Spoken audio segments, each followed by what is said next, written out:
Black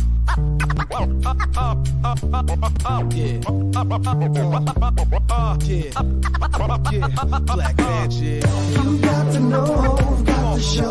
It's time to roll. So just tell me what you want to hear. Tell me what you want. So just tell me what you want to hear. Welcome back to another edition of RatG TV. It's your boy Zeus here with you, and with me, as he is every week, the one wingnut himself, Steve Lambert. How's it going, my brother? It's going just fine, man. How about you? Doing just great, buddy. Doing just great. Got a bit of a late start this week. We had a lot to do, both of us today. So some running around. So show started an hour later today. We apologize, but hey, maybe you guys like it better because some of you got to get your dinner in. Who knows? Welcome to the show, though, folks. Meow. How you doing, Meow? I don't know who's saying that because it's not showing up on there. It could be anyone commenting on the RatG TV group. For some reason, their names don't pop up here. It just shows up as Facebook user. Could be Kurt Thomas, I'm going to guess. Meow. It's breakfast time. What time is it over there? What is it? 7 a.m.? 7:30? Over in Canberra? Canberra. I learned how to say it's not Canberra. They don't pronounce the E, just the I. Mitchell. So Australia representing already. Mitchell, I believe, in Sydney, Australia. G'day, mate. And Crystal, how you do? My celeb crush is Zeus Fleming. Listen, I appreciate that, but if I am truly your celeb crush, you got to know that my last name is spelled with one M, not two. Fleming. Oh, I get it. All right. Crystal works over at Inspired Cannabis. I think it's 515 Ontario Road. Basically, it's the plaza on Ontario Road where the Zares is. Go in there. They had a special deal going on today, so you want to check that out for sure. Daniel, it's 9 a.m. And when we were on the radio, like Daniel's a fan from way back. He's a friend now, more than a fan. Good friend now. He's one of those guys that was there at the beginning of the CFBU days. And we always used to make the joke because we were on Saturday afternoons. We'd make the joke that we were the #1 Sunday morning pop culture related show in the southern tier of Australia. Canberra. Autocorrect failed me. It's all good. What you token? We're seeing up there. I am toking. What am I toking here? I'm toking weed. I don't know. I don't have it by me, and I don't have my glasses on. And these things are so small and hard for my old eyes to try to read. But you can see I'm taking a riff. It's some riff. This is a pre-roll, Steve Lambert original. Mm-hmm. I was one of those guys. It is COVID central in Australia right now. Ooh, sorry to hear that. Yeah, well, hope you're safe up there, Mitchell. And Fresco Plaza, that's correct. Right. When I was a kid, my first celeb crush was Blaze Birdall. She played Lenny in Ghost Rider. Oh. I remember Ghost Rider, but I never watched it. I think that was a bit after me. After my time. What's up? What's up, Rob? How you doing, brother? Smoke them if you got them. Come on. You guys are still the most popular pop culture show in Australia. Well, we know, mate. I tell you what, one day, just one day, I'm going to stop with this, although probably not. I'm liking it. I feel like I'm doing it really good. You know what? I've made my mind up. I think I'm over my fear. And if it happens, if you guys find us a club, Steve and I will come down there and perform. Just saying. You got to find us a club to perform at. Right. Or it's just got to be your wedding. But I think you guys already got married. Live show, 2 guys, 1 mic. Not like the video we did, though. You said that would never see the light of day. I'm doing good. I might have an edible and watch some anime later. Sweet. Here, let me ask you this while I got you on here. We are talking about, today it's about celebrity crushes. And we do want to keep talking about that. Sorry, I burnt my phone with my joint. That's why you don't smoke while you're on air. But Robert, I want to know, did you watch the He-Man remake, the Masters of the Universe, the Kevin Smith? If so, I want to know what you thought of it, because it's getting a lot of hate out there, and a lot of people are calling it woke for whatever their reasons are. And yeah, I want to know what some other people think, aside from myself. Steve hasn't seen it yet. I watched it. Him and I both grew up with the show. I thought it was great, but I don't want to influence anybody's opinion either. But I do really want to know what you guys think of it. Do you think it went woke? Do you think they ignored He-Man too much? And I'm just starting to drink, so I won't yell at you yet. So this is the time to let me know. I haven't drank too much yet. Yes. Hi guys. Sorry I missed your show last week. Started a new job and now have to work late. No, that's all right. Well, glad to see you though, my friend. And Will, coming from another part of the world as well. Will, you're in England somewhere, I believe, right? Or are you in Australia as well? Hey man, He-Man was great. It's a different view and could lead to something epic. Yeah, exactly. I got to tell you, I thought it was fucking great just because I thought the storytelling was amazing. And like I said, the stakes feel so much more real than they did when we were a kid, in my opinion. But everything felt like He-Man. Like, that felt like Skeletor. That felt like He-Man. The voices were different, but it felt like it felt familiar. And to me, that's all that matters. I can't believe I didn't think of it when I was a kid, but I have a real issue with He-Man now, and not really with He-Man, but more Skeletor. How is it Skeletor is so buff, and he's a skeleton? No, he's not. Just his face is a skeleton. The rest of his body is skinned and muscular, right, and bluish purple. I watched the first episode. I haven't gotten around to the rest of it, though. So far, I think it's pretty good. It seems a bit obvious to me that it's not going the way everyone thinks it's going. Yeah. Will says, I'm from Liverpool. But you're in Spain? Spain? Oh, I live in Spain, but I'm from Liverpool. Nice. Well, yeah, man, that is pretty nice. Let me ask you. All around the world, we do appreciate you. Our hearts are going out right now to the people of Haiti. Hope everybody's, it's survived this 7.2, I think they said, is doing okay. And wow, there's a lot. This Friday the 13th this year brought a lot of shit this week, and it's been a shitty week around the world. So yeah, our hearts go out to everyone there. Yeah, man, just give peace a chance, yo. There's some other people too. I don't want to mention it to make anything political, but come on. It's obvious that He-Man didn't die, is what I'm saying. Yeah. Spoiler, Steve. I'm sure you already heard all that, though. Yeah. Oh, yeah. No, I've heard that for sure. And, well, I mean, I could spoil it for you. He does die. He did die. All right. And how cool is it? I want to ask Will this, though, before we get into the celebrity crushes and who's everyone's celebrity crush was.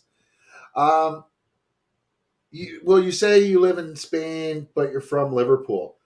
For people from Liverpool, do you do you love the Beatles, or do you get sick of hearing about the Beatles? Especially if you're a newer generation. Because I know a lot of, in Canada, Tragically Hip is king, or was at least in our generation. I don't know, but there's a lot of people from Canada, though, that hated the Hip. Like, you didn't like the Hip. I wouldn't say you hated them, but yeah, no, I'd probably say I could count all the songs I liked from the Hip on one hand. Yeah, I mean, I was a huge Hip fan up until Trouble at the Hen House, and then they kind of started to lose me from there. Right. I think Poets was the last real thing I really liked. That album was one that wasn't really well received by diehard fucking Hip fans, and that was Day for Night. Yeah. Yeah, I mean, I like Day for Night. You know what I like from? To me, that has three of my. No, I love that one. You know what? I always mix that one up with Fully Completely. But Day for Night was dope, man. I really like that one. Heavy bass grooves. Yeah, man. It was like bluesy bars get high kind of music. I like that album. Yeah, me too. Rich Vissy, why is this captioned to translate stoned English? If it's showing up captioned, that just probably means that you're watching it on your phone and you're not actually clicked on the video. Like once you clicked on it, it probably got larger and then you couldn't see it. Sorry, my sock keeps falling off. That's why I keep bending over there. What do we got here? It's a bit of both, but I love the Beatles. I actually got to meet Ringo Starr. That's pretty awesome. Did you say you met Ringo before? You've seen him. I've seen Ringo. Yeah, I've seen Ringo twice and Paul McCartney twice. Nice, but never together. No. Do you think they'll ever play together anymore? Like one more time? Yeah, I want to say yeah. I wouldn't leave it out, but or do we have a stronger chance of seeing Waters and Gilmore? I mean, I don't care what I'm doing that day. I would take that day off. If my kids were getting married, they'd have to find a different day. I'm just saying. Anyways, so we lost someone big in our childhood when we were growing up, and I'm talking about a celebrity, and she was one of both of our first crushes out there. And that was the late, great Marky Post, who passed away last weekend. And because of that, we decided that we were going to do a show about our celebrity crushes. And this is nothing about, we're not trying to objectify or sexualize anyone here. We're talking about all of us have grown up and we've all had crushes when we were growing up.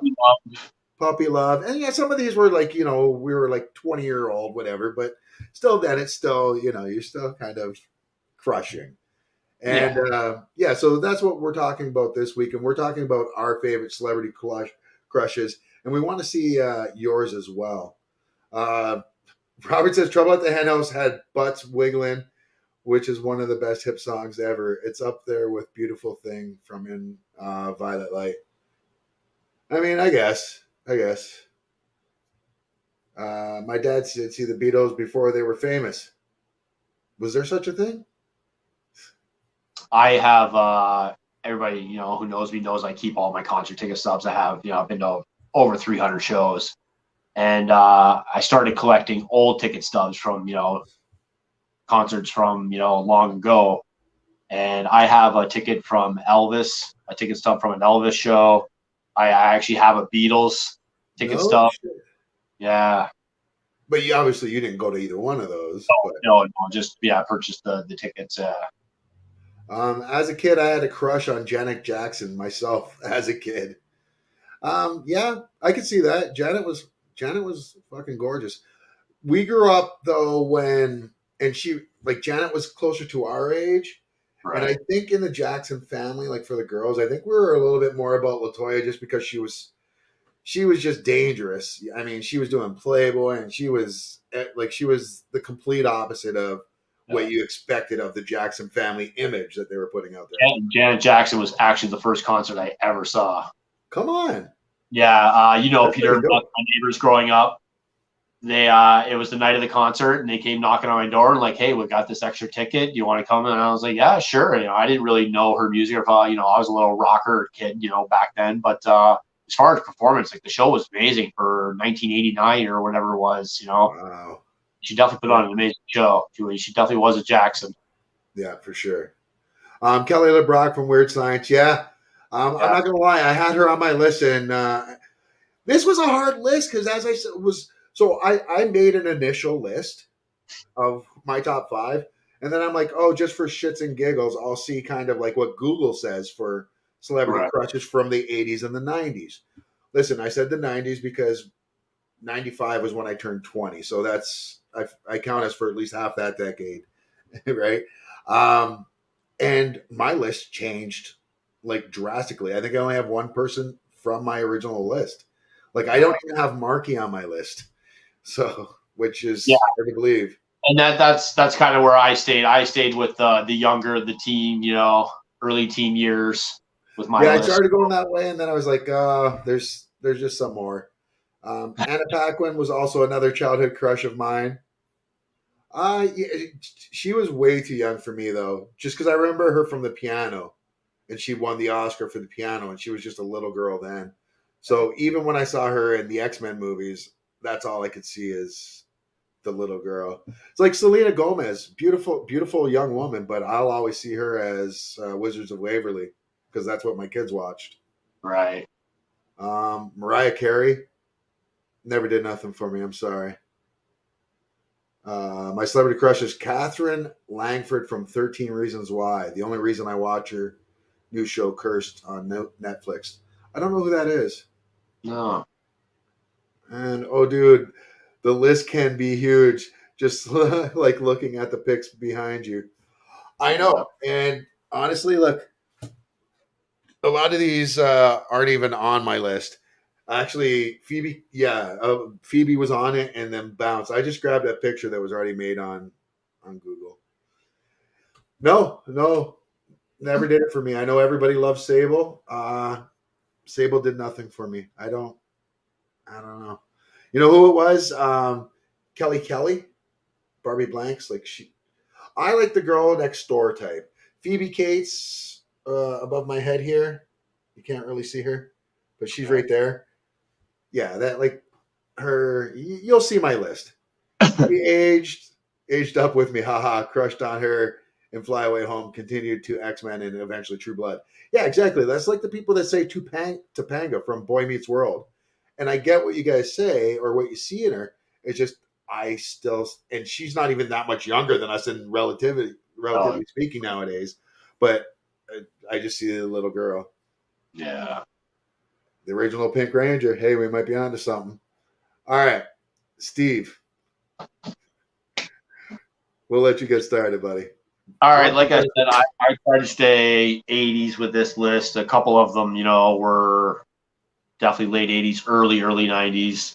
But starting with number 5, I knew her from Adventures in Babysitting and Karate Kid 3, and that was the beautiful Elizabeth Shue. Yeah, man. This is a great pick, and I got to tell you, I love Elizabeth Shue too. There was a good chance she could have made my list as well, just from different points in her career. But Adventures in Babysitting really did it for me as well. She's a little bit older than us, though, right? Yeah, she is a little bit older. Yeah. Yeah. So I just remember I was thinking that as well. So another reason, I don't know if that's I'm not ageist, I promise. Yeah, sticking with the 80s, you may have seen this next one in the 1984 or 85 movie, I believe. Rad. It was about BMXing in a small town, and she went on to play Aunt Becky in Full House, and that is the lately released from prison, Miss Lori Loughlin. Now, did she pay to get out? Now, when I say this, I know that she could pay bail to get out. But if I'm a judge, I almost want to say, no, you can't pay bail to get out just on principle alone. Yeah. That being said, I still don't think she should have went to jail for fucking bribing. You know who should have went to jail? The people that took the bribe. Right? I'm sorry. Yeah. I don't get it. It's like going after the people that buy the drugs instead of the people that are supplying the drugs. Yeah. Cops don't do that. They go after the upper ups. So, anyways, I'm sorry. I get off a little bit there. This next one, this show started in the 80s, but I wasn't really down with the 80s rocker look, being a kid of the 80s. So she was definitely in the early mid 90s when I was crushing on this next one, and we're gonna have a story about her later too, and that's Christina Applegate. Her movie career really didn't take off right away. Like, she had Adventures in Babysitting and then not much else, and it wasn't until like the last 10-15 years that she's really been popping up again. And she thought stuff like Dead to Me, and which was great. Yeah. She's a great actress. She did Anchorman and things like that. So she was working as well. And I think was she on Friends? She may have made some Friends. Yeah, I think you might be right. Yeah. Daniel Van de Sent says Monica Bellucci is more of an adult crush. I know that name and I can't think of who it is. And Kelly Brook. I don't know who that is either. All right. Who do you got up next, buddy? Number two, like you said, the one that inspired this week's show. We both kind of crushed on her, and it was one of our all-time favorite shows. Like I said, it's definitely tough for me to pick between Married with Children and Night Court as my favorite shows. I think Married with Children narrowly edges it out, but Marky Post, you know. I have here a statement that was made by John Larroquette. Hopefully I don't get choked up reading it. He said that her grace, her warmth, her intelligence, her compassion, her optimism, her empathy, her humility, her love, and her devotion to her family. The 73-year-old actor who starred in The Good Fight last year wrote that her flawless comic timing, her beauty, her laugh, and more. We wish we could have stayed with you longer, but the cosmos, we thank the cosmos for blessing us and enriching the world with you for as long as it did. Wow. Yeah. That's really nice of him, too. Yeah, so tough, man. She was probably my first adult crush because we were kids. Right. When that show came out. Like, we were like under. And the hairdos varied. Yes, they definitely did.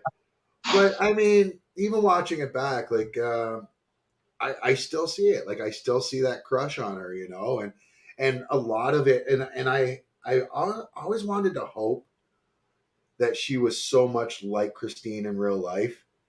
Like, you know, that good heart, always fight for, you know, the people that can't fight for themselves and fight for women's rights and, you know, being a classy woman. Yeah. And from all we can tell, she really was, because we've never heard anything about her in the news or tabloids. And she was even acting there at the end. She was on that Chicago PD, which I've never seen this show until I started watching. Like, it precedes wrestling. So sometimes while playing video games waiting for wrestling to start, I'll have it on in the background. And I saw her on it one day. I was like, holy shit. The show's actually not bad. I like that show. Night Court, she had Fall Guy, which she was on. Yeah. And then Night Court, of course, ran for 9 seasons, I believe. And How I Met, or Something About Mary. Something About Mary. And she would, you know, make appearances. Yeah, I loved her. I thought she was fantastic. Yeah. Want to see more. What did I miss? The first hour and a half. No, I'm just kidding. We started late at 7. So you missed Steve's list so far. I'll go through it quick because you're at what number right now? I'm on number 1. Okay, so quick recap for his celebrity crushes was first, Elizabeth Shue. Second, Lori Loughlin, the recently out of jail. Number 3 was Christina Applegate. Number 2, the late, great Marky Post. And Steve, are you ready for your number 1? Yeah, my number 1 pick, I think we discussed before the show, and it was no secret that she was one of your celebrity crushes as well growing up. And that's from Saved by the Bell, Miss Timothy Amber Thiessen. I mean, as I'm getting a weird look from my son. Really? Is he looking at the picture? Does he know what she looks like? Pictures, no. So I talked about it earlier with Marky Post and about kind of having that grace and that natural beauty. And then I was talking about earlier about how that's kind of the girl, like the Phoebe Cates type, that, you know, the wholesome looking, and she didn't make my list, but she almost did, the Katie Holmes, you know, like that girl next door. Kelly Kapowski was the All-American Girl, right? Yeah, exactly. I hate that term though because we're Canadian. So, and yeah. I don't know. Nowadays you think All-American Girls and you think Karens. But no, how could anybody disagree with Tiffany Amber Thiessen? Now we grew up on Melrose Place. Say that. Say again. Is she on Melrose Place or 90210? 90210. She came on afterwards. Yeah, she was like a late edition or something. She took over for Shannon Doherty. I think she was like their cousin. Oh, okay. Will says Buffy the Vampire Slayer, Sarah Michelle Gellar. Paula Bell, how's it going, Paul? Says mine was Olivia Newton-John as a kid, but I am old. I mean, I could see that. I could see that. No, I was never into, and I never thought that she was ugly. I always thought she was good looking, but She's one of those girls that really didn't age for a very long time, too. Oh, yeah. But I don't mean her. I always thought she was beautiful. But the one that I never really got into as much as everyone else was Michelle Pfeiffer. Oh, I never really saw what everyone else did. Great actress. I think she's like definitely. Yeah, top of our gen. Yeah, when I think her, I just can't not picture coked out Michelle Pfeiffer from Scarface. All right, can we just be real for 1 second though? Scarface is one of the most overhyped movies of all fucking time, right? I get it. It's not a masterpiece, but I liked it. No, and I get that. I understand the appeal of it. What I'm saying is, it is. Oh, it's definitely overhyped for sure. Because people are like, they got the posters and like, hey, I'm living a Tony Montana life, and I'm like, they definitely milked that one. Yeah, I don't know. Everybody's different though. That's one I could only go through one time. Yeah, I watched it recently, probably a couple years ago, and I still liked it. Nice. That's a good first crush. Christina Ricci. A little young, though, for me at the time. Yeah. And Audrey Hepburn. A little old for me at the time as well. Noticing a trend there. Is more of a concert for Scarface than anything else. Yeah. I don't know. I just never really liked it. I agree. Scarface isn't great. It's so long. And there's not nearly enough going on. Better than The Exorcist, though. Yeah, The Exorcist just scared the shit out of me just for that one portion. They could have cut 30, 40 minutes out of The Exorcist, though. Yeah. Oh, for sure. For sure. And then they added scenes instead. The topic for tonight is celebrity crushes. Steve just finished his top 5. Feel free to drop yours in. I'm about to do mine. Quick recap, though. Steve at number 5 had Elizabeth Shue. At number 4, Lori Loughlin. Number 3 was Christina Applegate. Number 2, the late, great Marky Post. And number 1, everyone's favorite girl next door, Tiffany Amber Thiessen. So, yeah, good list. Good list. Another crush was Linda Carter. Oh, yeah. Yeah. Oh, my God. Now you say Linda Carter, and I start thinking of like the 70s. So, like, Heather Thomas on The Fall Guy. Catherine Bach on Dukes of Hazzard. What about Jan Smithers? I don't know who that is. Is she related to Mr. Smithers? Yes, that was what I was going to say. Are these current crushes or first crushes? First crush. First crushes. But you can tell us whatever is your crush now. Whatever you want. I think Linda Carter looks better now.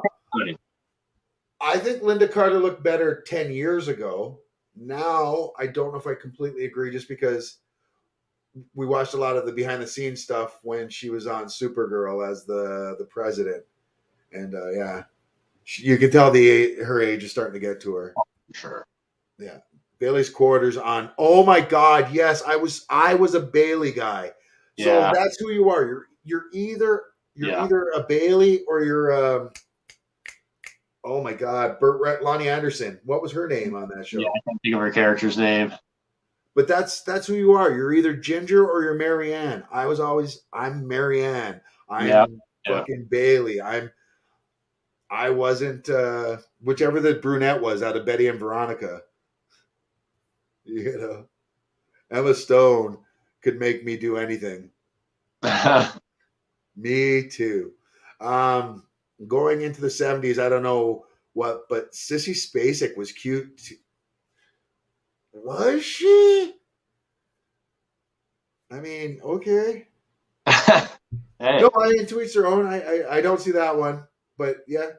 Yeah. As an older woman, she is better than Wonder Woman days. Yeah. Jennifer Marlowe. I don't know who that is. Betty or Veronica, whichever one is not the blonde. Right. And I'm not going by Riverdale because I don't. I don't really watch it. Well, I did for the first couple seasons. Then they had a musical, and I was out. Sorry. Yeah. You have to save that for your Jump the Shark episode.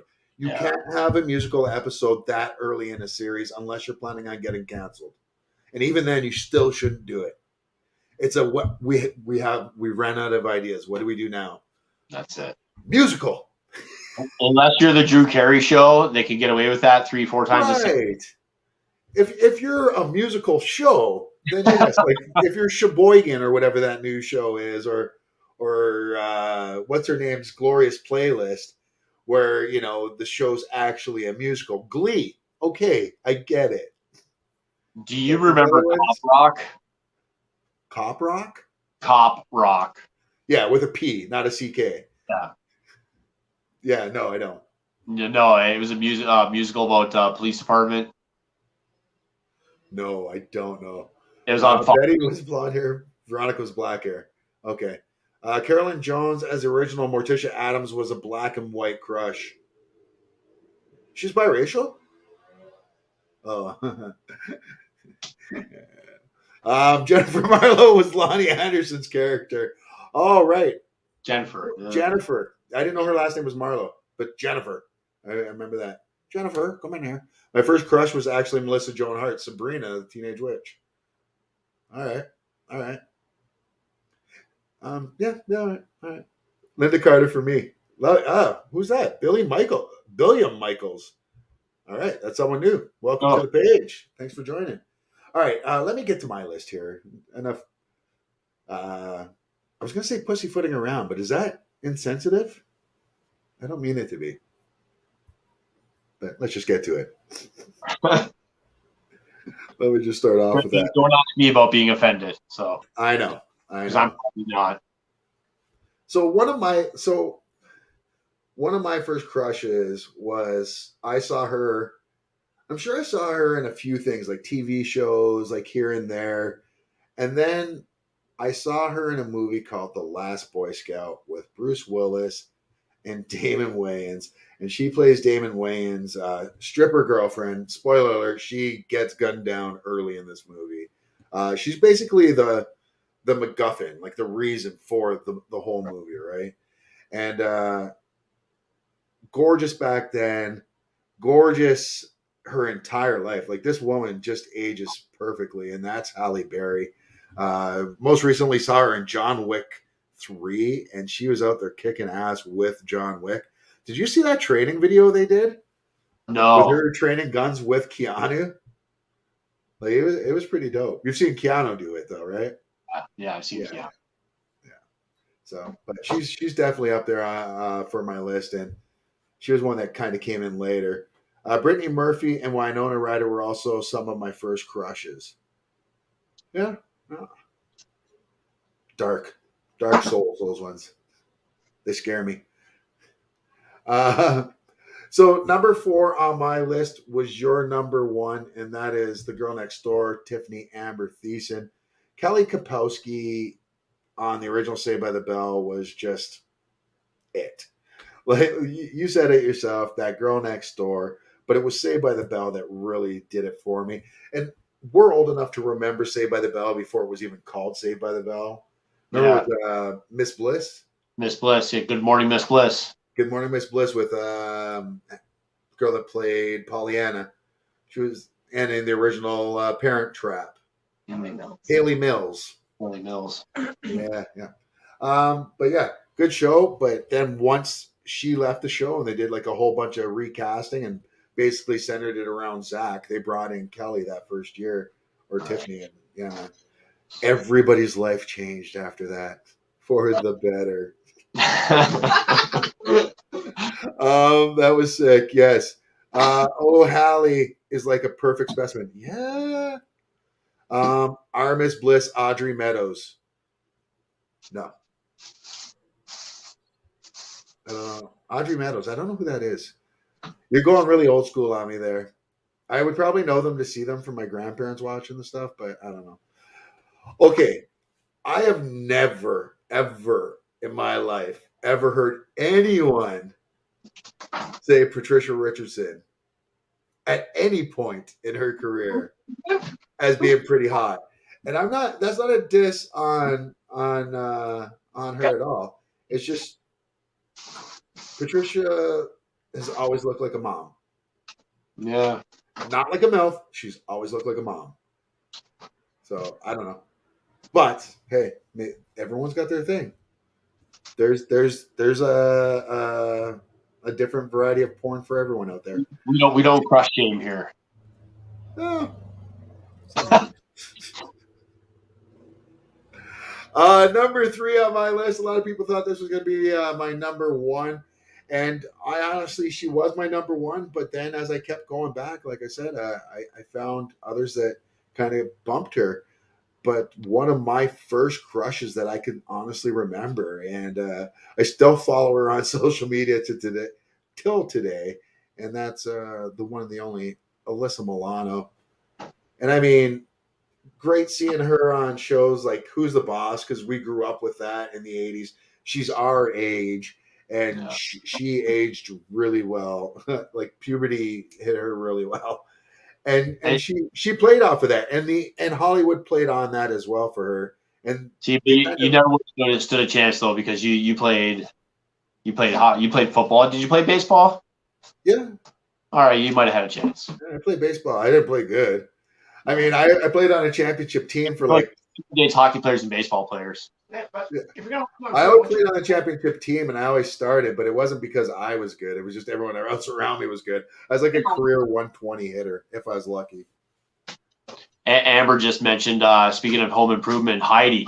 Super hot. You ever done it? Mention her name or something? Yeah. And even Pamela Anderson was still actually. That's what I'm just trying to think. Who like, because I might have. Like at that point, I might have went with Pam Anderson over her at that point, though. Mm-hmm. I don't know why. That's weird because I don't usually do the balance there. Anyways, let's move on. Got really weird. Number 2 on my list.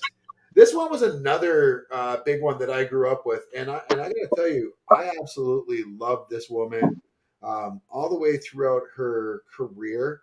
And even points where it looked like she was becoming kind of the bad girl and leaving the for sure thing.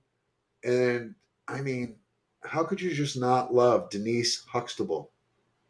Lisa Bonet. Lisa Bonet, yeah. Lisa freaking Bonet. Have you ever seen the movie Angel of Darkness or Heart of Darkness? Angel Heart, maybe it's called. With Mickey Rourke, Robert De Niro. Oh, it was brutal. Yeah, it was a very brutal movie about voodoo. Robert De Niro's the devil in the movie. Yeah, it's very, very dark, honestly. Patricia Richardson looked completely different in her episode of Quantum Leap. I'll take your word for it. You talk Home Improvement, got to mention Pam Anderson. Oh, for sure. Yeah. Catherine Bell from Jag. Blonde?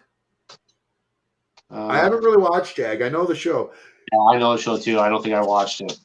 Terry Hatcher was almost on my list because I loved her as Lois Lane on Superman and Lois. No, Lois and Clark. Right. Great. Danica McKellar from The Wonder Years. I mean, Winnie. Yeah. I mean, I love her as a voice actress, though. Most people don't know that. She's does a lot of DC cartoons. And oh my God, I fucking love her. I don't know who you're talking about, but I'm going to assume it was the last Alyssa Milano. And yeah, excuse me, Alyssa's badass. Oh no, Lisa Bonet. You know what else is cool about Lisa Bonet? Do you know who she was married to? I'm going to know it as soon as you say it, but I can't think of it. Do you know who she's married to now? No. Jason Momoa? Lenny Kravitz? No, she's married to Momoa. She was married to Lenny Kravitz. Right. That's her and Lenny's daughter, Zoe Kravitz, who's an actress. You've seen her. She looks a lot different now because, as you can see, Momoa is a lot younger here too, right? But yeah, What a cool family though. They're all best friends. Like how cool is that? All right. What do we got here? She was also the other newsreader in Bruce Almighty. Oh, Catherine Bell. I had to kind of go back and forth there. All right, number 1. So this one, I almost forgot about her, and I can't believe it because we talk about it all the time, and I always say she's the first one that I mention when I say who I think's like the most beautiful, graceful woman in entertainment these days, and that's the little dark angel herself, Jessica Alba. Yeah, I mean, she did Sin City, and she played the part of Nancy the stripper. And in the comic books, she's obviously shows her boobs and everything. And Jessica Alba refused to do that, and everybody was cool with it. I mean, she is that girl who thinks about kids watching what she does, and Yeah. you know, she's good looking and stuff like that, and that she can use that to help her further her career, as anyone would. We would, like, everyone uses whatever you can to get ahead, right? And yeah, no, she just seems a good, wholesome woman inside and out, and that you couple that with the beauty and the grace of her these days, and I'm just like, yeah. And then, I mean, this is her Sue Storm look. And listen, the first Fantastic Four movie was not bad. The second one with the Silver Surfer, really bad. The remake with Michael B. Jordan, oh my God, don't even get me started on that shit. But yeah, I liked her as Sue Storm though. I'm not gonna lie. I need a sign that I can hold up whenever you get triggered that says tangent. I never do that. What are you talking about? Fuck. How can you always forget about your biggest first celebrity crush? I mean, she wasn't my first though, because like I was, probably a teenager when Dark Angel came out. And Sin City was it did it for me. She is so sexy. Yeah, agreed. Everything about her though, like that does it for me. If you can do the sexiness, you can do beautiful, and you can do graceful. I mean, she could have. She's one of those actresses that could have acted in any era. I find, you know, just kind of held her own. And I'm not saying she's a great actress either. I'm just, I dig it. And that's our crushes. Did any of our crushes make your list? Did we forget anyone? Let us know in the comments. But we will go on with the show. But before we do, I want to give a shout out to our sponsor. Folks, are you looking to save some money on your internet bills? Are you looking for a home phone? Do you need a phone at your home to wrap around your neck to make it look like it's, you know, you can't go with that. No, I'm kidding. I'm kidding about that part. You use it for whatever you want. Not that. But listen. Don't go out how David Carradine did. No. No one wants to find you like that. I honestly thought you were going Michael Hutchinson. Anyways, and the sponsors still stay with us after shit like that. But look at how good our internet feed is right now. I am literally watching Netflix, well, not Netflix, Disney Plus on my TV right now. My kid's in the other room playing either Fortnite or Call of Duty online. We're live streaming right now. I've got my phone going at the same time. Like, that's how good this is. That's what I can tell you. I don't know the speeds or anything like that, but the price is right. It's way cheaper than the major corporations out there, and you're going to get the same speed as them. So, folks, do yourself a favor. Give Tony a shout. Go to docnet.ca. Tell him RatG TV sent you. And, you know, connect your home to the world. Home phone, internet. I was going to say phone home, but I think we're not allowed to say that. Commenting crushes, so many. Yo, just keep them coming. What did you think of What If? Steve, did you watch What If at all? Yeah, no. I am going to check.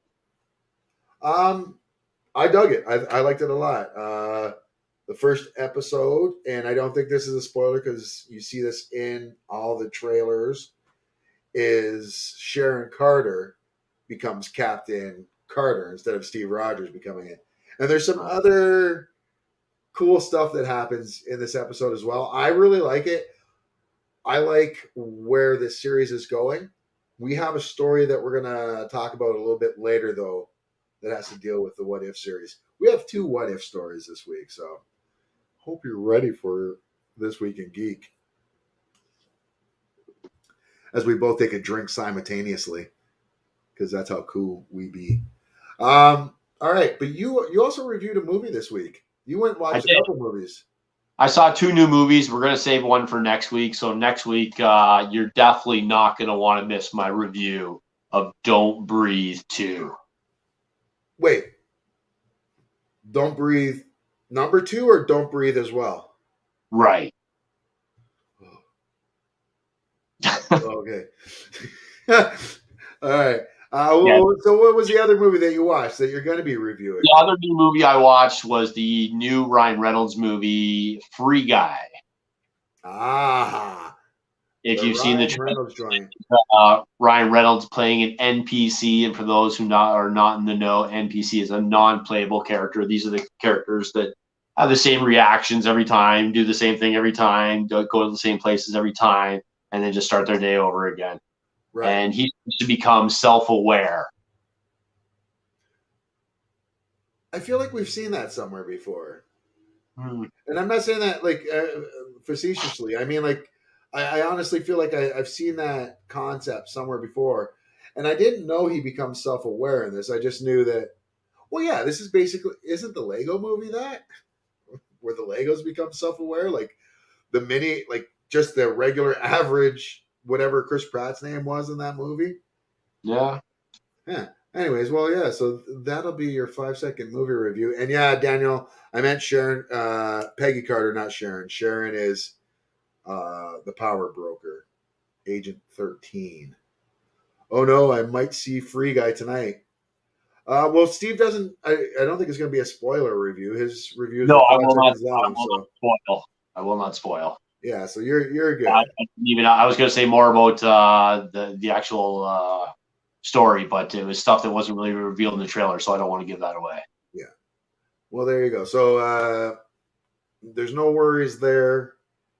You just might it might change your expectations for the better or the worse. Who knows? We'll see. But, I will tell you this week, even though I told you not to miss it, my Don't Breathe 2 review will be a spoiler review. Oh, yeah. Spoilers galore. Spoiler free is not something we do that week. Please give it away. I don't care. All right. Well, I tell you what.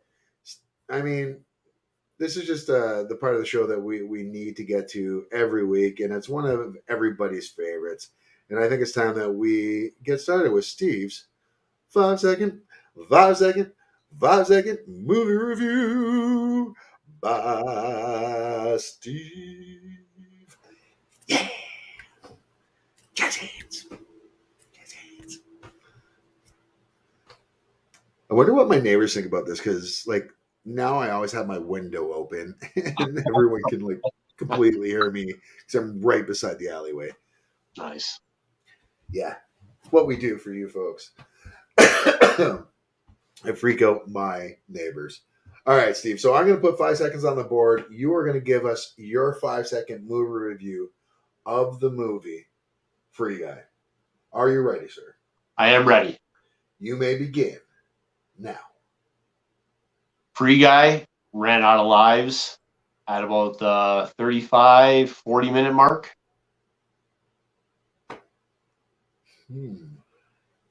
So I'm going to think that you don't mean that literally, like he dies at that point. He does not. I'm thinking that that's when the movie dies for you. Yeah.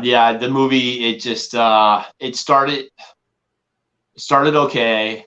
The premise was revealed fairly early, and I don't fault the premise. I thought, a pretty good idea given the premise of the movie. It just didn't do it for me, man. We actually left.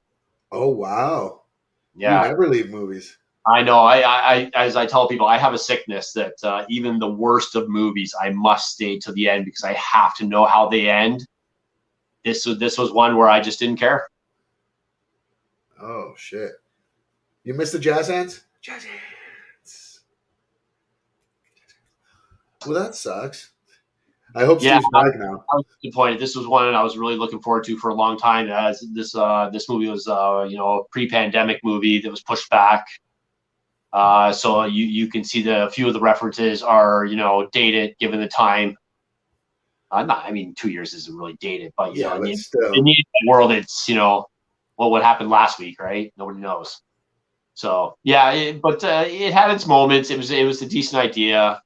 He, like I said, he's an NPC that starts to become self-aware and starts to make different choices, and that's when something changes for him. And without revealing too much,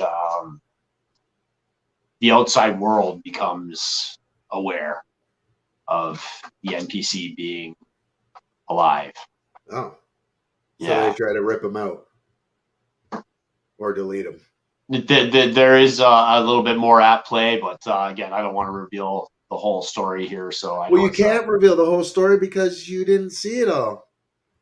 Well, no, I mean, from what I know, there's still more than I know that I'm not revealing. Wait, see that? Rod's gonna wait now. Now Ryan Reynolds misses out on Rod's money because of you. Now he's gonna wait to watch it on Netflix for free. I'm sorry, Suicide Squad a good Canadian boy. I love you, and I do love most of his movies, but yeah. Well, that's all right. There's a Canadian in Suicide Squad. Nathan Fillion's in there. And congratulations to Nathan Fillion on having the Nathan Fillion Civilian Pavilion named after him for at least one day in his hometown of Edmonton after a successful petition from his. And then that's what everybody thinks, like this 5-second movie review thing. I just come up with these on the, come up with these things on the whim, and they don't think about the repercussions that my 5-second movie reviews have, and the box office dollars that are swayed. We went to dinner and they canceled Punky.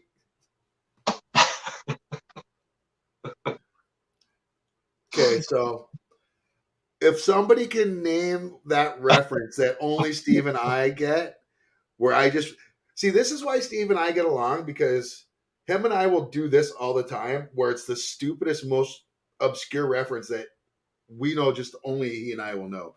If you know what I was just talking about there, put it in the comments and we will give you a shout out and do whatever we'll do a jig. Oh my God.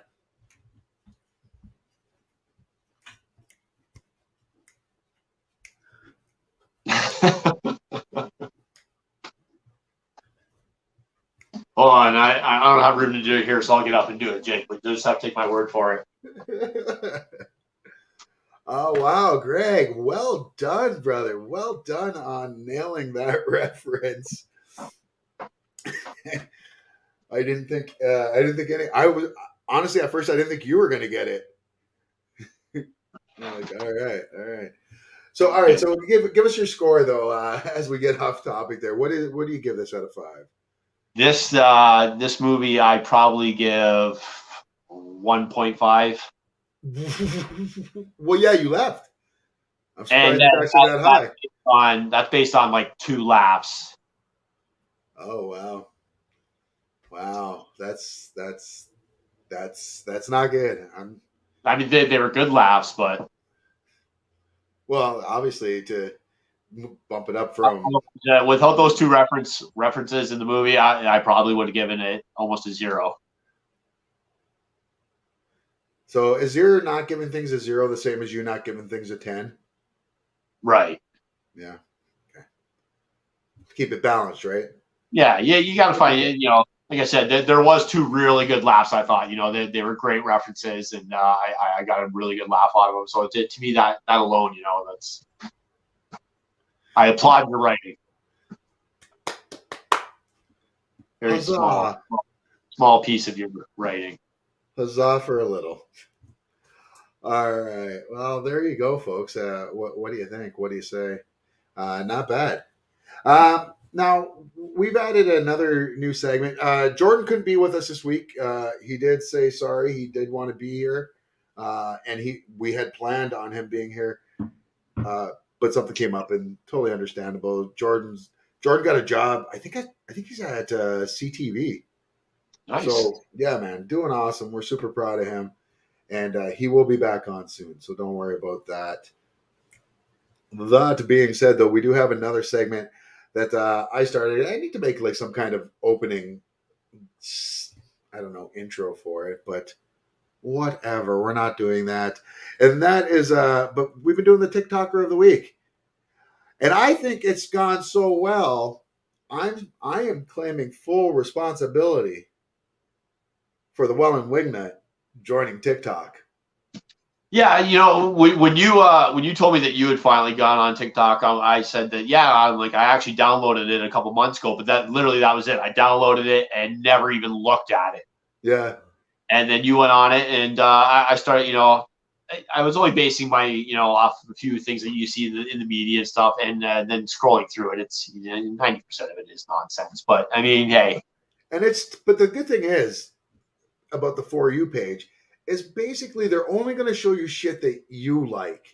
Right. It's very rare you're going to see something that goes against your views in life. So I really love it.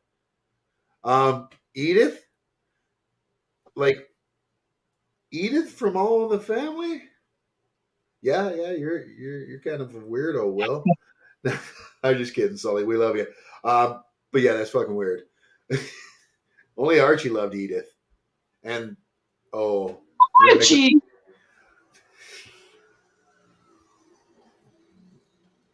That's Steve. Anyways, let's do our TikToker of the week this week. This week, our TikToker comes to us all the way from Woodland, PA, Delco. Yeah. And she is the owner of Rocco's Pizza in Woodland. Her and her husband, Simo. And this is Ebony. Folks, I hope you enjoy this one. I know I do. Go follow. Are you kidding me? It was just a joke. He's fine. He loves working with me. Right, babe? See? He's not blinking. He's fine. He's fine. I'm going to let him tell you once and for all that he's okay. All right? Get on up there. Get on up there and tell him. I'm fine. You see? He's fine. He is fine. You see him back there in this blue. Does he look afraid of me? You see? I'll show you.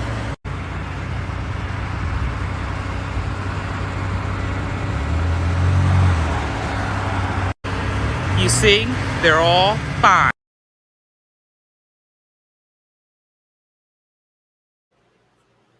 So that's our girl, Ebony. And make sure you go follow her on TikTok. She's absolutely great. And have a lot of fun watching her. And she's one of those ones that's really interactive with the fans. As you can see, people make whatever comments. And then the fact that there was a lot of other videos. We showed that one with her and the fire department. There's one with her and the local police, her restaurant that she owns. So yeah, man, that's a fun family. Most definitely. And if you're in Woodland, PA, make sure you go check out Rocco's. Tell them RatG TV sent you. It's just a hop, skip, and a jump away from us, but unfortunately, we can't cross the border right now. So last night on Bill Maher, he flipped out on Biden. Didn't really flip out. He's like, "All right, let the Canadians in already." Like, the Canadians let us in last week. What are we doing here? It's a weird flex. It is a really weird flex. Yeah, we'll go into your country. You can't come here. Really? It's like having dogs that just came out of the woods. Be like, yo, man, take your shoes off before you come in here. I was really looking forward to going to a Bengal game this year. Unfortunately, like I said, that's probably not going to happen. We often talk about sports on here, and some people sometimes are like, "What are sports?" I'm like, and we always say, people geek out on sports. Huge. If you can see my setup here right now, I have, I always have my drinks, my notes, my weed, and today I have the Bengal game, preseason game, as we're doing the show. That's how diehard I am. Watching me some preseason NFL. Are we playing like the first game is the Vikings and the Bengals this season? Your team versus my team. Is it in Cincinnati, or is it? I think it's in Cincinnati. I think so. Wonder if the borders open by then. The jungle. The moment they open those borders, I'm spending a weekend in Seattle. Where are you, Rod? In Vancouver? I'm assuming. Well, not Vancouver, but BC. I don't know why I always think of British Columbia as Vancouver. That's all I care about. No, I'm kidding. I love you, BC. All of you. Except for the wintry parts. No, you guys are great too, for real. But I just don't want to shovel anymore ever again. Outside Vancouver. Nice. Vancouver's always been my dream. But I've said that a million times.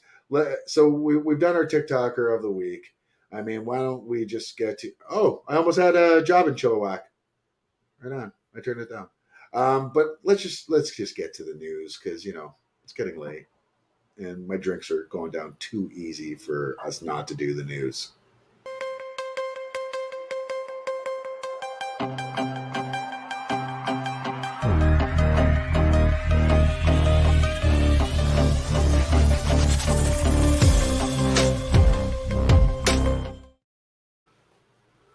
Well, Dr. Death.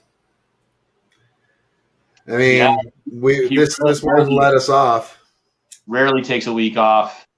This week, speaking of sports, you maybe have to be a little older to remember this guy. The younger brother of the Hockey Hall of Famer Phil Esposito. Tony Esposito died of pancreatic cancer at the age of 78. They said the younger brother of Phil, also a Stanley Cup champion, member of the 72 and 76 Summit Series, six-time All-Star, had his number retired by the Blackhawks, number 35 in 1988. Yeah, a legend. A little before our time, I find. Like, at least before our time where we were really paying attention to hockey. We were more the Gretzky era was us. We probably first know Phil as he was the first president and GM of the expansion Tampa Bay Lightning in the early mid 90s. Yeah, exactly. We always knew Phil as well, though, because wasn't it Phil who spoke out at the 72 Summit Series after they lost that first game? Yeah, he was involved in an incident during the 72 Summit Series. Yeah, so yeah, we knew him from highlights, being Canadian, obviously. Yeah. Yeah. Too bad, man. Rest in peace, brother. Rest in power. And he wasn't the only one that we lost. We talked about her at the beginning of the show as well. Yeah, the person who inspired this week's show, childhood crushes. Excuse me. 70 years old. She'd been battling cancer for 4 years now. Marky Post, as we mentioned, Fall Guy, Night Court, something about Mary. Just a super lady. Yeah. Yeah, that one, and like we said, that was one that hit us hard, and not so hard that we're bawling or anything like that. It's just this was a huge part of our childhood, and anyone who watches this show or knows me knows that my television almost like routine. If you look in my room, I have Night Court on one of my televisions. That's just how it is. It's Great sad. show. It's sad that I'm still like that, but yeah. So we still have Marsha Warfield and Dan Larroquette and Richard Mull. Yeah. Yeah, because we lost Mac earlier. It was weird. Somebody had commented when we first posted about Marky passing on that day. Someone was trying to talk conspiracy theories, like, "Oh, it's so weird that 3 of them died." Like, the show's been off the air for a long time. I mean, if they were died like 7 years ago. Yeah. So, I mean, if you really want to be that way, Selma and Flo both died too. Wow. I'm pretty sure, other than Ron Howard, the entire cast of the Andy Griffith Show is dead. I'm trying to think about Happy Days now. Joni's dead. Is Marion Ross still alive?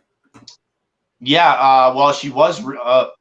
I don't remember reporting on her, but when I was having beers with Ted McGinley, he was telling me that he actually had just recently had dinner with her. He said he's always stayed in touch with her, and she was a real inspiration for him.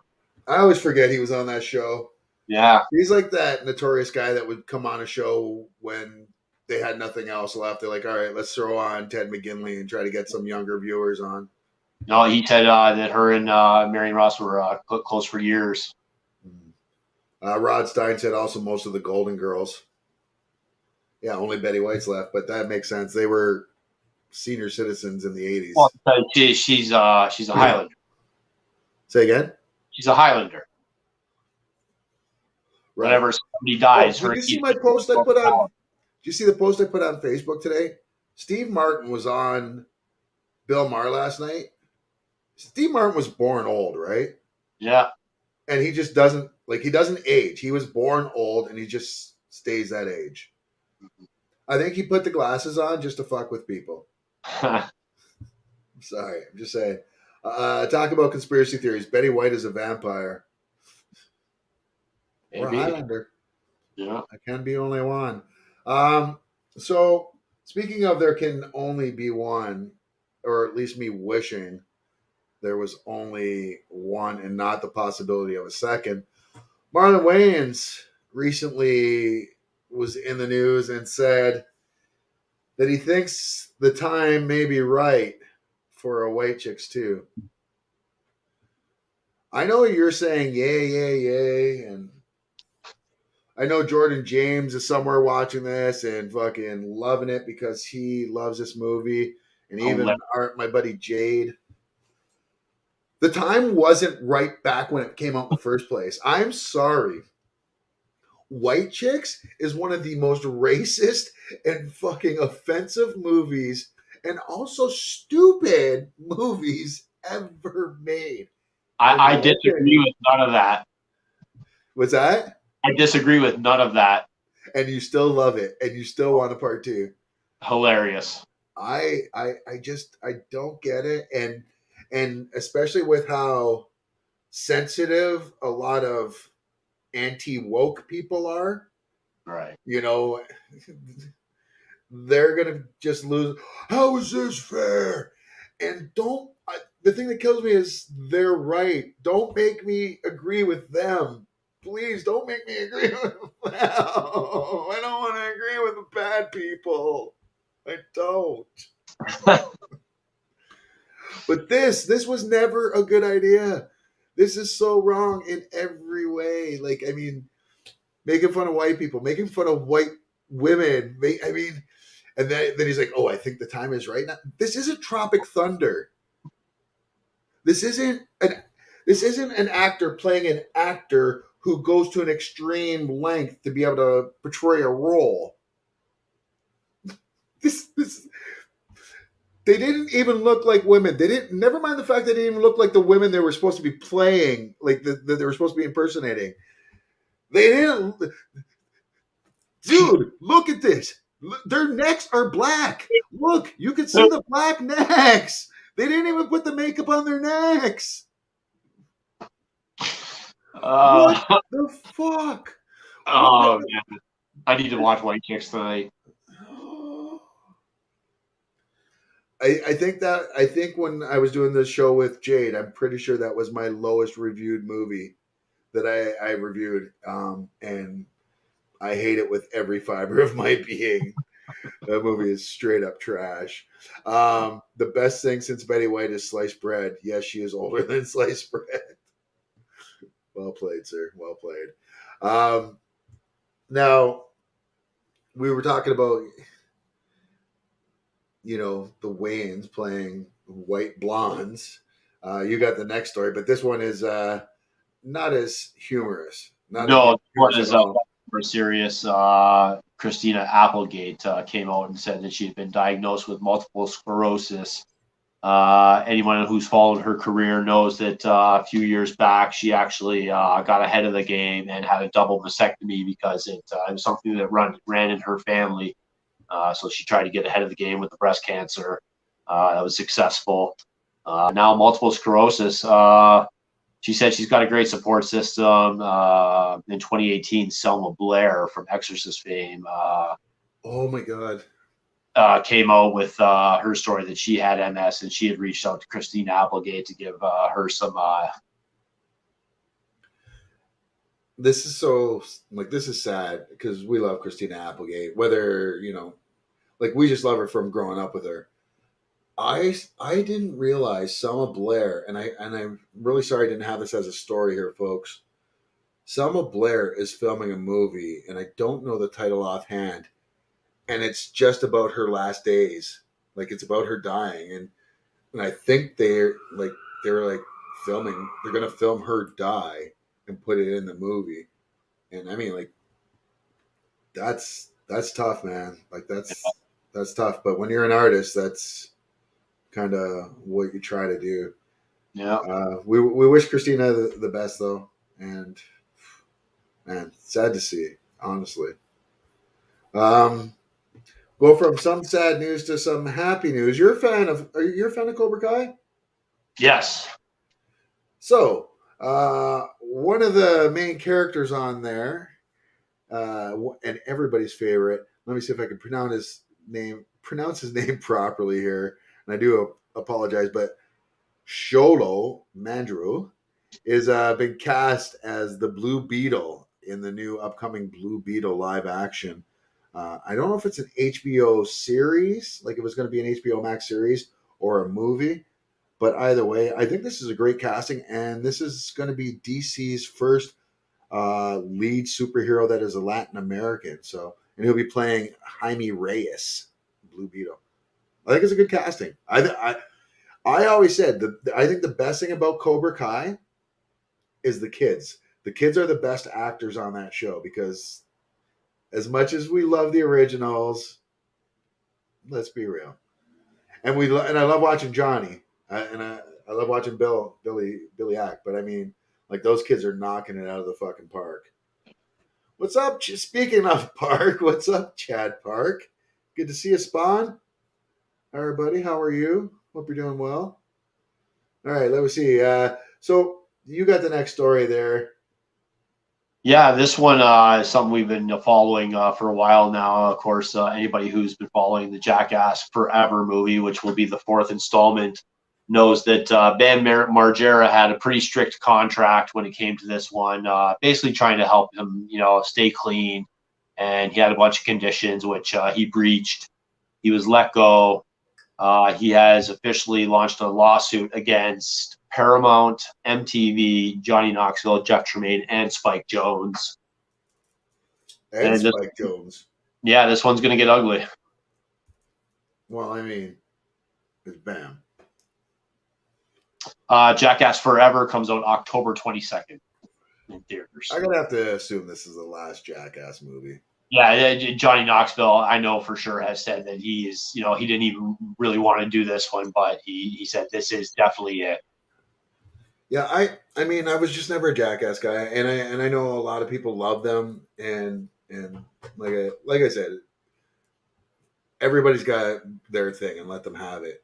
It just never appealed to me. I don't know, it was properly named. It was very properly named. Yeah. And I think without Johnny Knoxville, it doesn't work. Not a lot of those stunts are, for everybody. But I definitely find the humor. I'm not talking about the stunts. I'm talking about when they go to a toilet store and take a shit in the fucking in one of the displayed toilets. I mean, I get it's funny to watch, but me, who's worked in customer service the majority of my life, I'm like, you know who they're gonna ask to fucking clean that? I get paid $12 an hour. Now I gotta clean human shit out of a fucking toilet because you wanted to do this stupid shit for YouTube? That's what I think, right? That's fair. That's Bam Margera, he was one of the guys that I hated the most on that show, just because of how he treated his dad. Was that his dad or his uncle? Oh, yeah, Phil. Well, yeah, his uncle Don Vito as well when he got his own spinoff, Vive La Bam. Yeah, I never got it. Like he was famous for just beating the shit out of his fucking dad. And I was just like, oh man, I would never do that to my grandfather. I would Yeah. never do that to my grand. Would you ever do that to your dad? No, Your dad would whoop your ass. he would have. Yes, back in the day, definitely. Yeah, man. Like fuck. Yeah. Did you see? Did you know that they're making a Moon Knight TV series? I don't even know if you know who Moon Knight is. Do you? No, I've heard this. Yeah. Yeah, and it's Oscar Isaac, Poe Dameron's playing him. We haven't seen anything, but there was a leak. Now we don't know if this is real or not, but it seems from most reports that it is. And this is kind of our first look at Moon Knight. I mean, not too bad, I guess. It looks like they're really going after that Egyptian mummy almost motif, which his costume's not really like that in the comics. Like the moon symbol on the chest is there, and the hood, as well as the moon symbol on the forehead.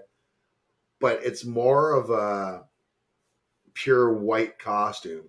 Looks a lot like a mix. It's that with the hood and everything, but it's more Batman-ish, like more of that flat. But it looks good, man. And I watched Oscar Isaac doing some training with knives for this, and I'm excited. I'm excited. I like this. I'm excited to see what happens or what if. What if? Yeah, speaking of what if, we mentioned what if earlier in the show. The new Marvel series has come out, What If, and that got people talking. Writers A.T. Bradley and Brian Andrews. Am I just hearing that, or are you? I'm here. What? No. I have an echo here. Oh, I was just listening to you. Anyways, writers A.C. Bradley and Brian Andrews said that they actually have already pitched a Marvel Star Wars What If. Not only that, he said he would even like to see maybe just a Star Wars What If. He went on to say, like, inhabiting battles like Luke versus Thanos. He said the possibilities are endless. Like Kylo Ren versus Anakin. And who is that? Darth Plagueis in the back? Yes. Have I ever told you the tale of the tragedy of Darth Plagueis? Yeah, I know. I'm not very good at remembering the lines. I mean, that's cool. I'm down for that. The What If series did really well. And I was going to do mine later, but I guess it makes more sense now to tag it on here. So Disney kiboshed 2 different episodes of What If that were pitched to them. And they were both deemed too dark. Yet both of these, one of them was even showcased in the 90s Spider-Man comic book. And that was where he turned into the Man Spider. I don't know if you remember that one. Did you watch the 90s cartoon? Probably not. No. And the other one, based on a comic book, where Captain America most recently was turned into Captain Hydra. And both of these episodes were deemed too dark for Disney Plus's What If series. I mean, one was done in the 90s already. How is that too dark?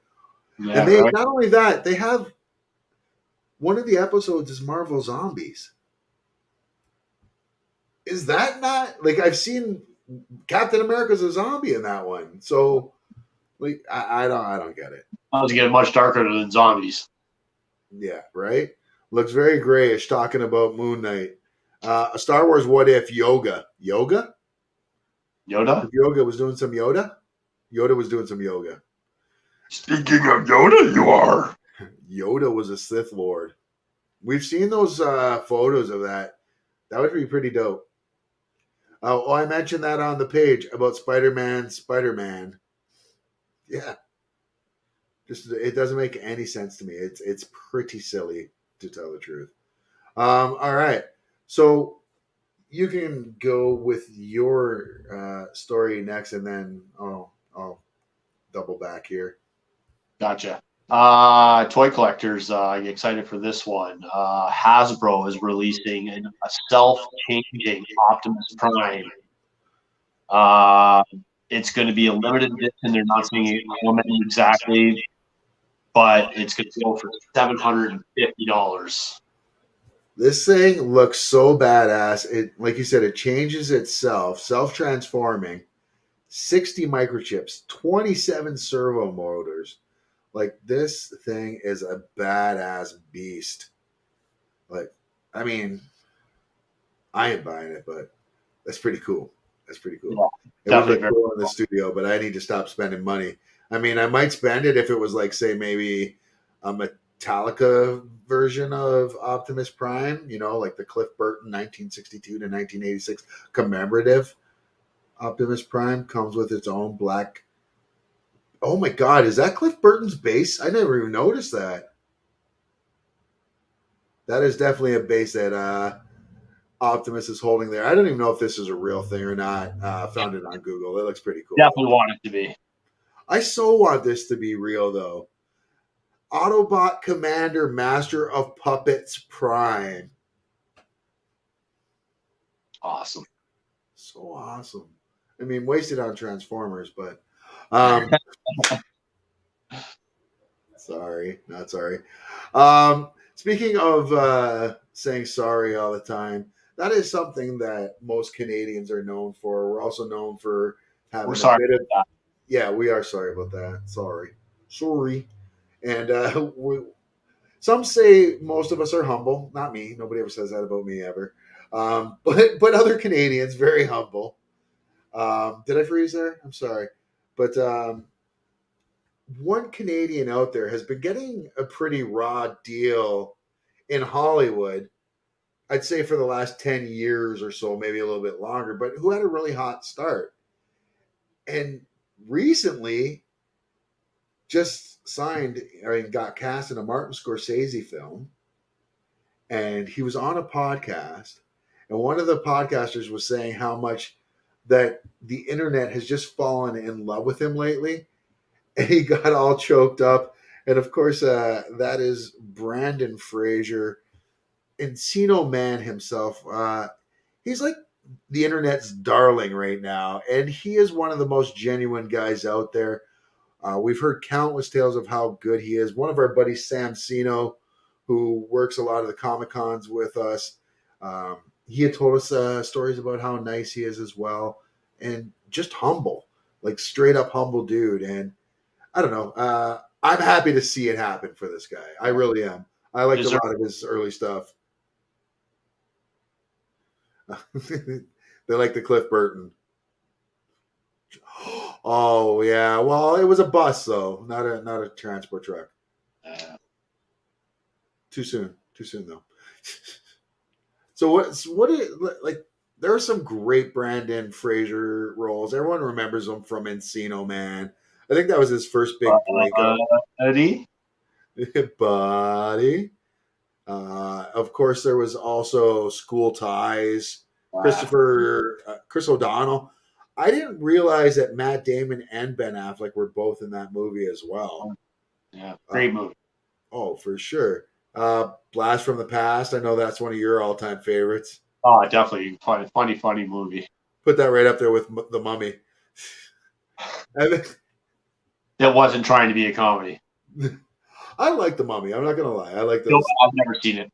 Oh, I like that franchise. It was clean, wholesome, kind of fun. Even had a cartoon spin-off. But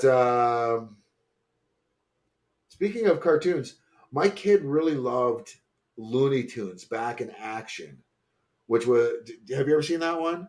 Yeah. The film, yeah, with Brendan Fraser and Dharma. Yeah. I always forget her real name, but Jenna Elfman. Jenna Elfman, yeah. Yeah. How about this one?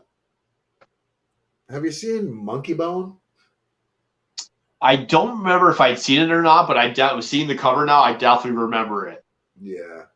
I didn't see it. Chris Kattan. I wonder if we could actually find it. If I can find it, I'll watch it. We'll talk about it next week. And speaking of movies that I never watched, for anybody who got on my back last week about never seeing the original Jumanji, I did watch it this week. It was good. Well, the Robin Williams movie. So check. Good. Have you seen Good Will Hunting?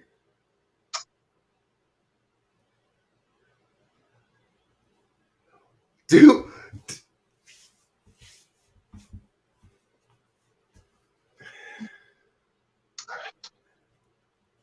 Dude.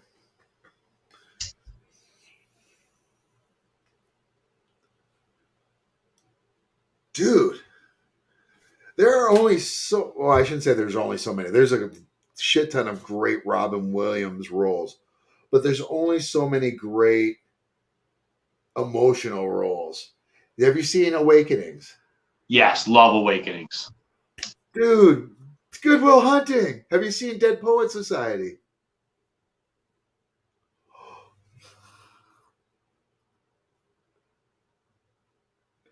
Folks, send your hate mail to wellandwingnut@gmail.com. Oh, my head. I get you don't like Matt Damon and Ben Affleck, but Robin Williams' role in Good Will Hunting is legit why they won a fucking Oscar. Great actor. I'm logging off after this. Looney Tunes back in action, also with the young old Steve Martin. Yeah, exactly. George's Jungle. I own Monkey Bone. Nice. On DVD. We applaud you. You would. This is where Steve gets right. I mean, I'm sorry. We're bringing in Greg Switzer from That's Entertainment. This week being 7th anniversary of Robin Williams passing, I had to rewatch Good Morning Vietnam again. Either that or get Ted McGinley to fill in for me. Do you think I could? I mean, he's not busy, right? I love you, Ted. I think Ted enjoyed our panel when I hosted that panel. Ted was a great guy. Yeah, man, they were really cool. And Amanda was always good to us too. Yeah, absolutely. Yeah. And Bud too. You know what? I wonder if we were to meet Katie Seagal and Ed O'Neill. I mean, they've had a lot more kind of mainstream success afterwards, but yeah, I regret it now too. The year before I went to my first fan expo, Katie Seagal was at Fan Expo in Toronto, so I definitely regret not going now. I know, and I was going to ask you about us going to the one this year too, but I think it's too early, and I think it's coming up too soon. And yeah, I didn't apply for Media Pass. Anyways, it's not like they got Macaulay Culkin going. Yeah, I saw some of the lineup. Decent lineup. Jason Patrick.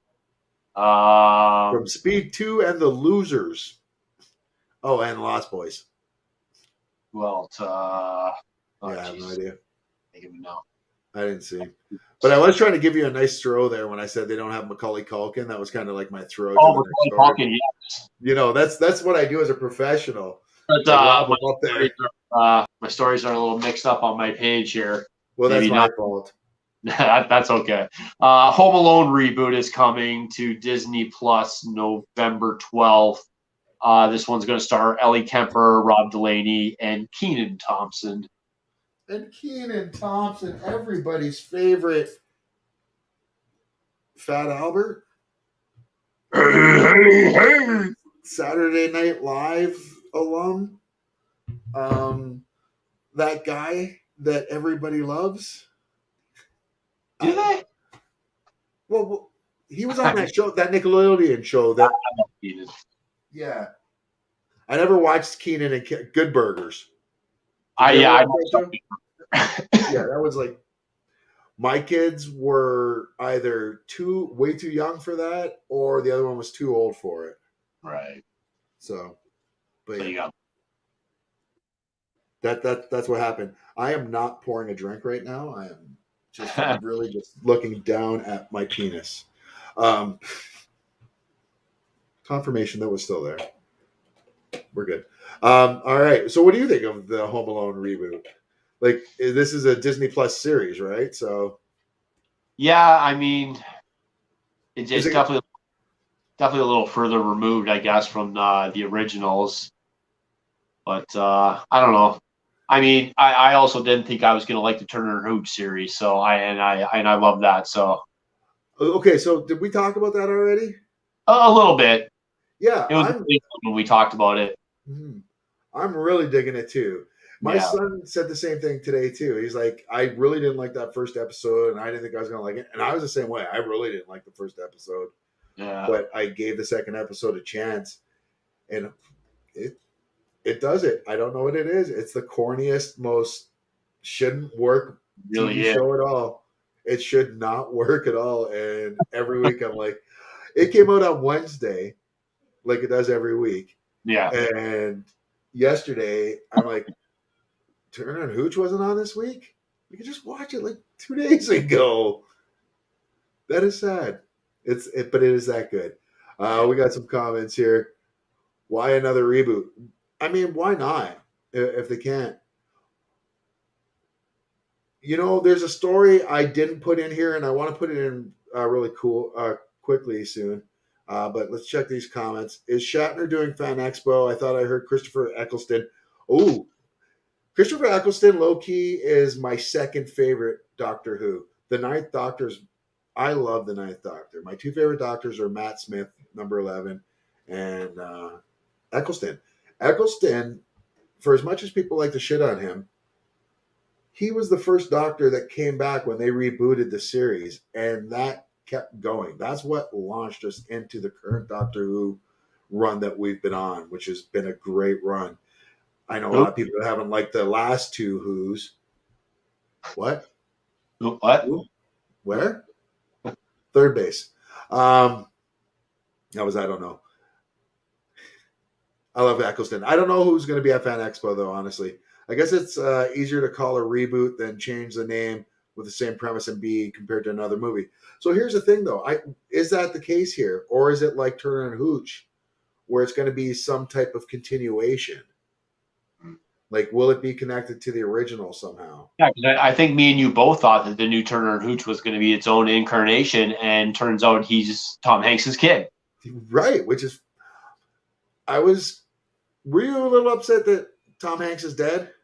Sorry, fucking spoiler alert. But like, Episode 1. I would have loved to have seen him at least one episode. Well, hey, maybe we can get a flashback. True.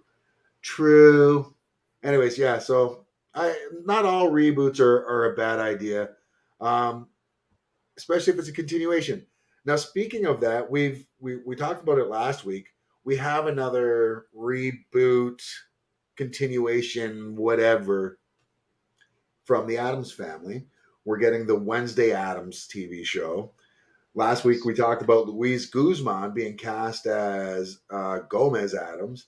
And this week, we got our Morticia Addams, and it's none other than CTJ herself, Catherine Zeta-Jones. And I mean, CG. This is going to be on what? Netflix? I believe so. Or Amazon. It's one of the streaming services. I mean, I'm all right with this. I think this is a good casting. I like Catherine Zeta-Jones as an actress.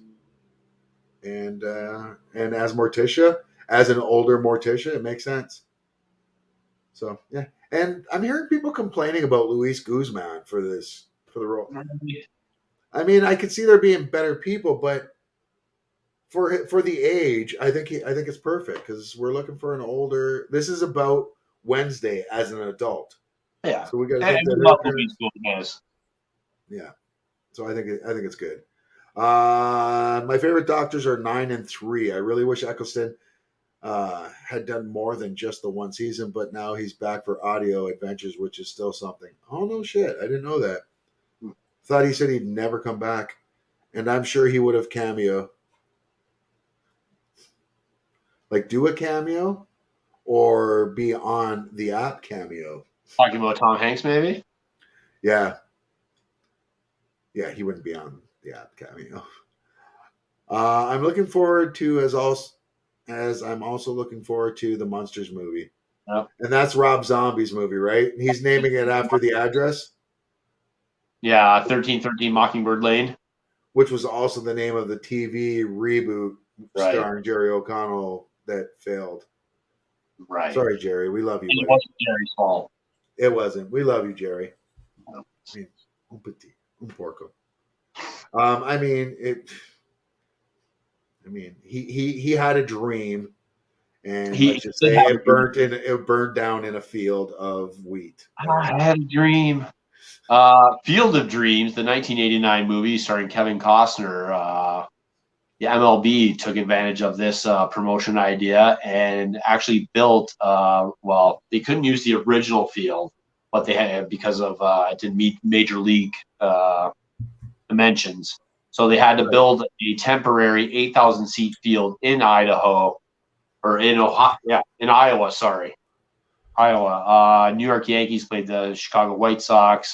Chicago White Sox, Tim Anderson hit a home run into the cornfield in the ninth to win 9-8. No shit. And you know what I loved is they all came out of the cornfield, just like in the movies. And then, as we saw in the picture there, Kevin Costner addressed the fans and everything. It was cool. The actual, like, I love that they built this right onto the actual cornfield that connects to the actual field they built for the movie. That's still there to this day. It is. Which is saying a lot. And PS4 got on board too, like the show, so that they're adding that field to the show 21. That's cool. Now, do you play baseball games at all? Have you? Is it there? Because you're an Xbox guy, and I don't know what there is for Xbox. Because I think the show I have liked them, but it's not one that I follow annually like I do Madden or NHL. Right. Well, Madden I only do every, I think, 2 or 3 years. Same with basketball. Like, I alternate those. Hockey's the only one that gets me every fucking year. Every year. It doesn't matter. I'm just a sucker for it. I'm just like, just take my money. Like, I don't know. I went and donated blood this week here. But yeah, I think that's pretty cool. Now, I know you're not a big fan of the show. Neither am I. And I shouldn't even say that we're not big fans of the shows. It's not from our era. So neither of us have watched the show. But we both know how immensely popular the show is, especially when I post memes about it on our Facebook page. Ryan's All Things Geek. Give us a like. But that's the show Avatar, The Last Airbender. And it has been on the air for a long time. Netflix has picked it up as well. It spun a bunch of different spin-offs that have had a great life of their own. And they even had a live action movie that did horrible. People hated it. I think they whitewashed it. But Netflix is making a live action Netflix series based on it, and they finally have their cast here. And as you can see there, we've got Gordon Cormier, who is playing Aang. We have the girl that's playing Katara. And then we have Dallas Liu as Zuko and Ian Quosley as Sokka. So, yeah, I mean, I think they're coming at it at least the right way now. I hope they went to the writers of the actual cartoon to help on the show. Because I think that's a big problem when they do these IPs and they try to adapt it to the screen. Yeah. They just ignore the creators where they came from. And I get it if the creators are dead, but if it's like someone who's still alive and they created that property, have them help you write it. Like, put them in a room with screenplay writers, but have them be in charge and be like, no, I don't care. This is part of the story. This has to be how or at least this is who the character is. Exactly. Yeah. So, like I said, we're not big fans of it, but I hope for the fans that are, they get a good movie out of that, a good show out of that. And FIFA for me, I mean, I like FIFA, but it's not one I buy very often. No, usually, you know what? I usually download the free demo, and that's enough for me. Same. Or sometimes you'll find, or at least on PlayStation, they'll give you a free game every once in a while, like the game of the month. So if that's the game of the month, I'll download it, and that'll be my, because I do like playing it. Yeah, it's just not enough where I'm going to pay for it. Right. Sorry. I agree. I call it soccer still, and that's nothing against football. It's just absolutely. Yeah, man. And I didn't have a Denmark this year. Right. Anyways, you got. Speaking of video games, you got the next story here. This one, this one just continues to make money. I mean, GTA 5 has made $6.4 billion. Still making, they said on average in 2020, they made on average $2.5 million per day. Brother, do you think they even have, like, they probably had GTA 6 made for like a couple of years now, right? And they're just like, we don't need to release it. Why? Why? Yeah. Why? People give us the same amount for a video game every single day. 8 years old. Going on to its third console. Third. How old is this game? GTA 5 is going on to its third console because it came in at the end of the Xbox 360. Then it was on Xbox One, and now it's going to be on the new one, an enhanced version coming out in November. And there are now rumors, pretty good rumors, they're saying, circulating, that they have refinished or revamped and updated Vice City, Liberty City, and San Andreas for re-releases. Yeah, I saw that. That's pretty dirty, yo. That's pretty dirty. But hey, cool, man. I mean, I'm all down for it. Speaking of stuff to be down for, did you see Emma Stone said that she was going to follow suit with Scarlett Johansson? I did. And suing Disney over Cruella? Now, I don't know if they've reached an agreement or not, but Emma Stone says she is down and has signed on for Cruella Part 2.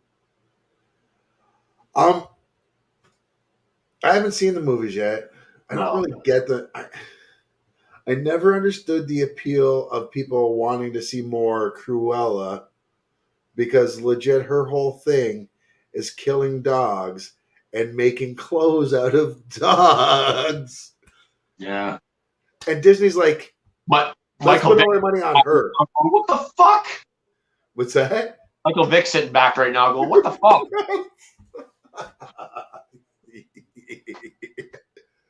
He's like, it took me 6 years to get back into the fucking NFL as an analyst. Wow. Yeah, I mean, the money must have spoke for her to go back. But, yeah, damn. Oh, my God, yes. The GTA trilogy re-released is amazing. Yeah. So we keep hearing. And, you know, sometimes you just feel like you got to break stuff.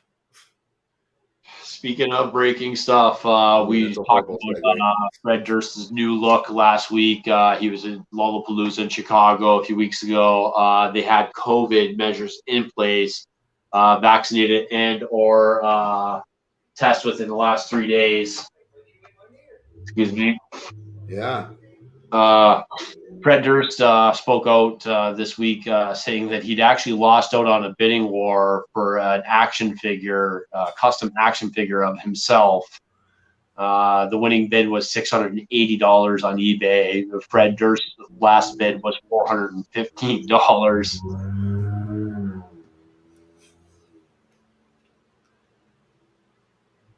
Times can't be that tough on Fred. As I spoke, like I thought you were gonna be like, oh, it was like $600,000 you lost it. Dude, we could have won that. I'm just saying. And if I would have known, I would have bought it, put it on my credit card, and said, "Hey, I got this for you." Right. Staying with Limp Bizkit though, after their appearance at Lollapalooza, they said that there hasn't been an outbreak in numbers since the concert, but Limp Bizkit has decided to cancel the rest of their tours because he said he doesn't think the country's ready yet. I mean, he's not wrong. I don't think he's wrong, and we're not that show, and not gonna rant. Yeah. But it's just we all see it coming. Even the anti-believers of it all see what's coming ahead, and I mean, Yeah, I mean, he's being precautious and doing what he thinks is right. So I at least applaud him for that. He's foregoing a lot of money there. Yeah. Greg says your Corilla comment makes me think of my 4-year-old nephew who had a Lego Darth Vader shirt. I always found it kind of funny that they were marketing one of the greatest screen villains of all time to kids. Yeah, man. I mean, yeah. People love a great villain though. Hannibal Lecter. People loved Hannibal Lecter. It spawned his own show. What your boy, fucking Bates, Norman Bates. Yeah. I'm just saying, it's yeah, I don't know. That's the society we are, man. We like to be shitty like that. But you know what's not shitty? Well, at least for her, that is Chloe Bennett, who was Agents of Shield, who recently signed on, as you see right there, to play a Powerpuff Girl. She was supposed to be on that CW show, the Powerpuff Girls, and remember they leaked the script got leaked for the first episode, and people tore the shit out of it. And the CW was like, whoa, let's scratch everything we did and start again from the beginning. And Chloe Bennett's like, nah, man, I'm out. So she's quit. She was on Agents of S.H.I.E.L.D. She played Daisy or Quake, if you will. And a lot of people are hoping that a lot of those S.H.I.E.L.D. people are to be coming over to DC Plus, especially with what we saw in Loki and now having this multiverse open. So it leaves the option for everybody to come in that's Marvel property. And I'm freaking down with that. I mean, it's almost as cool as that 70s show. That 70s show was definitely good. The cast has moved on to many different things. Of course, we all know about now I can't think of his name. Hyde. Oh, yeah, I know Danny Masterson. Yeah, he's gotten himself into some trouble. Ashton's probably had the most success, and his very successful wife Mila Kunis were on Dax Shepard's podcast last week. Armchair Expert. Him and his wife Kristen Bell actually joined the podcast as well, and they spoke on the topic of not cleaning or bathing their kids often. They said when they see dirt, they wash it. Them themselves are not frequent showerers. They said they do wash the important parts daily. But Hollywood jumped on this. Jake Gyllenhaal shared his bathroom habits and said that he doesn't shower often as well. Dude, listen to me. How many times do I have to say how creepy Jake fucking Gyllenhaal is? Every time we talk about him, I always say how great an actor he is. He seems really funny and cool in all his interviews, but this dude only plays creepy motherfuckers since he's been Donnie Darko, Bubble Boy, fucking Nightcrawler, fucking even in he's Mysterio in Spider-Man. I mean, dude is straight up creepy. The Rock, everybody knows who follows The Rock on social media knows he loves to troll people. He joined in on the topic about showering, and he said that, fuck that, I shower 3 times a day. He said he doesn't want anyone smelling what The Rock's cooking. He said he takes a cold shower in the morning to wake up. He takes a warm shower after working out, and he says he takes a really hot shower at night to help relax and exfoliate. Yeah, that makes sense. That makes sense. It sounds like my routine. I usually take a pretty, not a cold one, but it's definitely more cold in the morning. Yeah, I'm a big fan of the cold showers. I like the cold showers, especially, I work in the heat. I work in the, outside, so I like to come home to a nice cold shower. Same, yeah. True, yeah. By the way, though, stanky asses. Stanky. Yeah. And that's kind of the last story we got. Aside from us going to see Kevin Smith. Got our tickets front row. We're going to go see a documentary called Clerk based on the life and times of one Kevin Smith. And you've been to this place before? I have been to this place before, both times front row. Ironically, me and Jason Popovich, friend of ours, we sat front row for Joe Rogan and Bob Saget.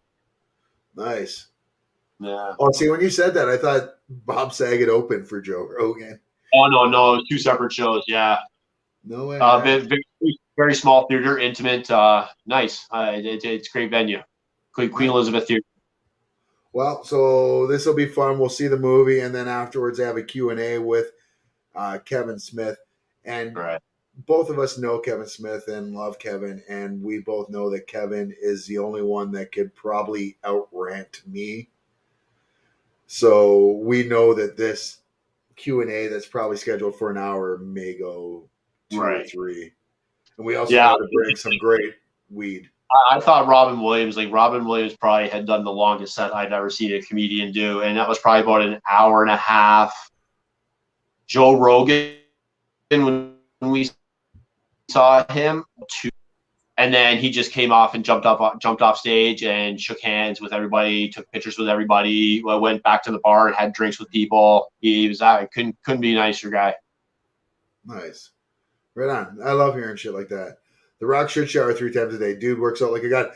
It's funny you say that, Kat, because I said the exact same thing to Steve earlier when we were discussing the stories today. And ice baths are the best. Yeah, like legit. I want to go jump into a ice shower like after this, but I might drown because. I'm telling you, we got a real slobber knocker going on here in Tampa Bay, Cincinnati, 6-0 going into the half. Yeah, nothing says football like week 1 preseason, where absolutely no one you'll ever see get anywhere close to the field plays. The whole game. I don't mean they're going to get in after the starters play. I mean, they start. I mean, the preseason is just to get the kinks out. It means, yeah. I've never been a preseason guy. I just can't do it. But hey, shalom. Weird. Anyways, well, I think that's it. I got no more stories. That's it. It's late. It's past my bedtime. Put the pizza in the oven. Well, we started late, and I'm just kidding. It's really Amber's fault if you think about it. Anyways, folks, so we will be back next week. I think Jordan will be with us. As I tell you every week, if you think of something you want us to talk about on the show, give us a message on Ryan's All Things Geek, or if you're watching on any of the other socials, send us a message however you can from there, and we'll bring it up. Don't forget, you're not going to want to miss my 5-second movie review of Don't Breathe 2 next week. Wait, Don't Breathe as well? Right. No, but Kat, I only look baked because I am. Same with Steve. Anyways, we're fine. We're fine. Follow us, like, share, go to Zeus Fleming on TikTok, and follow the Welling Wingnut on TikTok and all the other socials behind them. Anyways, hope you all have a great night from the Welling Wingnut. I'm your boy Zeus. Peace out and have a good